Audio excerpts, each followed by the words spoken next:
পরবর্তী সংবাদ, ইজতেমা ময়দান দখল ঘিরে সংঘর্ষে 4 জন নিহতের ঘটনায় সরকারের সাথে বৈঠকের পর মাঠ ছেড়েছে দুপক্ষ।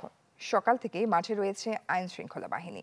পুলিশ জানায়, পরবর্তী নির্দেশ না দেয়া পর্যন্ত বিশ্ব ইজতেমা ময়দান সহ আশপাশের 3 কিলোমিটারের মধ্যে জনসাধারণের প্রবেশ নিষিদ্ধ। সেই সাথে জমায়েত, মিছিল কিংবা সমাবেশ করা যাবে না। কারো কাছে অস্ত্র পাওয়া গেলে নেওয়া হবে আইনানুগ ব্যবস্থা।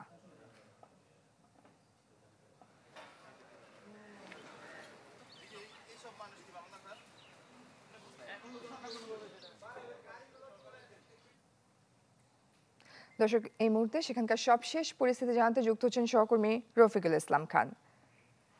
রফিক, বিশ্ব ইজতেমা ময়দান সহ 3 কিলোমিটারের মধ্যে জনসাধারণের প্রবেশ নিষিদ্ধ করা হয়েছে, তো আর কি খবর আছে এই মুহূর্তে আপনার কাছে?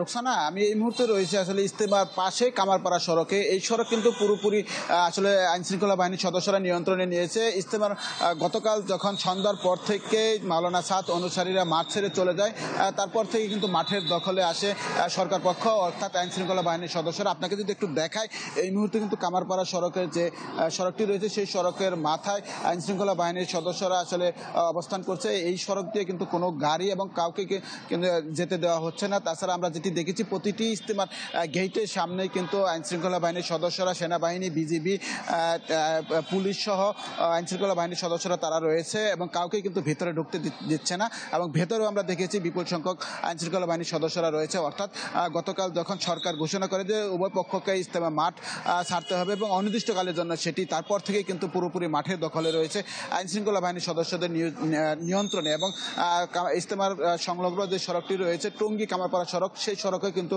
যান চলাচল এবং মানুষের চলাচলও কিন্তু একেবারে নিয়ন্ত্রণ করা হয়েছে। কাউকে কিন্তু এখানে ভিতরে ঢুকতে দেওয়া হচ্ছে না। আমরা যেটি দেখছি একেবারে পুরোপুরি কড়াকড়িভাবেই সেই নিয়ন্ত্রণ করা হচ্ছে। তো আপনি জানেন যে গত পরশুদিন রাতে ইজতেমা মাঠে দখল নেওয়াকে কেন্দ্র করে ইজতেমার দুই পক্ষ অর্থাৎ সুরায়ে নেজামি, জুবায়ের পন্থী, আরেকটি হলো মাওলানা সাদ অনুসারীদের মধ্যে রক্তক্ষয়ী সংঘর্ষে কিন্তু 4 জনের প্রাণ যায়। এরপরে কিন্তু সরকার মাঠের নিয়ন্ত্রণে নেয় এবং দুই পক্ষকে মাঠ ছাড়তে বলা হয়। এরপর থেকে আসলে পুরোপুরি আসলে আইনশৃঙ্খলা বাহিনীর নিয়ন্ত্রণে রয়েছে এই মুহূর্তে মাঠ। জয়ী, এই ছিল এখান থেকে সর্বশেষ খবর। রফিক, ধন্যবাদ আপনাকে। মাঠের অলরাউন্ডার আমি, আর ঘরের allrounder Tilex. Tilex toilet cleaner, clean মানেই টাইলক্স।